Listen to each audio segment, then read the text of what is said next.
A high-profile murder case goes to the jury today in Florida, and a chance George Zimmerman could be found guilty of a less serious charge than second-degree murder. The judge delivered a blow to the defense, ruling the jury can consider manslaughter as well. In closing arguments, the prosecutor called Zimmerman a wannabe cop who followed 17-year-old Trayvon Martin, and he was armed for trouble. This defendant made the wrong assumption. He profiled him as a criminal.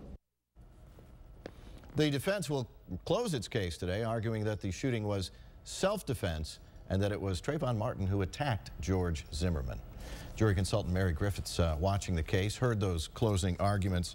And the way it works is, if it's the same as in Texas, prosecution does a closing, the defense does a closing, prosecution gets one more whack. Why is that? Correct, because the prosecution has the burden of proof, and so the law recognizes if you have the burden of proof and you're going to take away somebody's liberties by sending them to jail, that you get the last bite of the apple. You get the last word, because you have to prove it to these 6 women that this is what happened.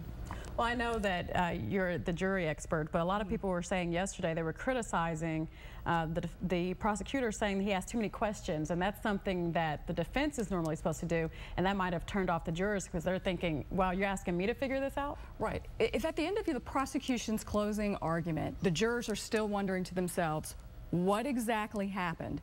That is not good for the prosecution, obviously, because the defense, all they have to do is try to question or make you think, okay, I have a doubt. What actually happened when those 2 started fighting? If they have that doubt, then they're pushed the ball forward for reasonable doubt for some of those jurors. Physical evidence was inconclusive. For example, the gunshot residue, whose voice was it on the tape, which I don't really see the relevance of that anyway. Whose voice was it on the tape?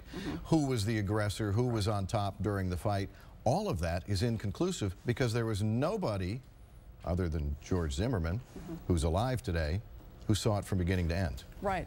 Well, you know, what trial research tells us is that jurors decide things based on character and conduct. They take their own common sense and they walk through and they say, look, I'm going to look at you, Mr. Zimmerman, and I'm going to look at Mr. Martin's actions, and then I'm going to listen to the witnesses and decide with character and conduct who did what to who, and why did they do that? So it's kind of like, even though there's some inconclusion about what exactly happened, those jurors are going to come in with their life experience and go, this is what I think occurred.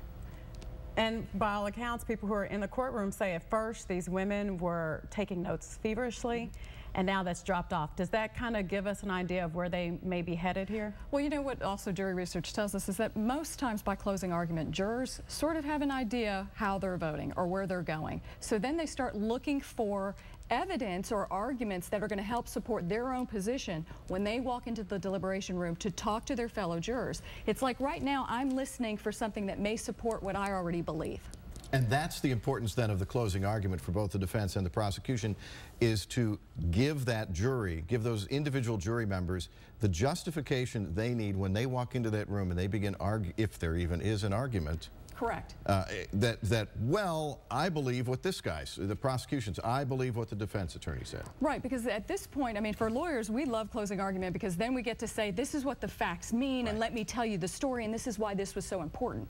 But for jurors, they usually have come to their conclusion about, you know, I think this is what happened. Now I'm just listening for a potential fact or argument that I can use when I'm deliberating to maybe move you or you to my position. Is there anything we can deem from their past, from these jurors, that may help us get some idea of where they may lean toward? You know, that's such a hard thing, but you know, for example, high-profile cases like Casey Anthony, they took 10 hours to deliberate. Jodi Arias took 15 hours to deliberate. I think this judge is going to ask these jurors, because they're sequestered, do you want to actually deliberate over the weekend?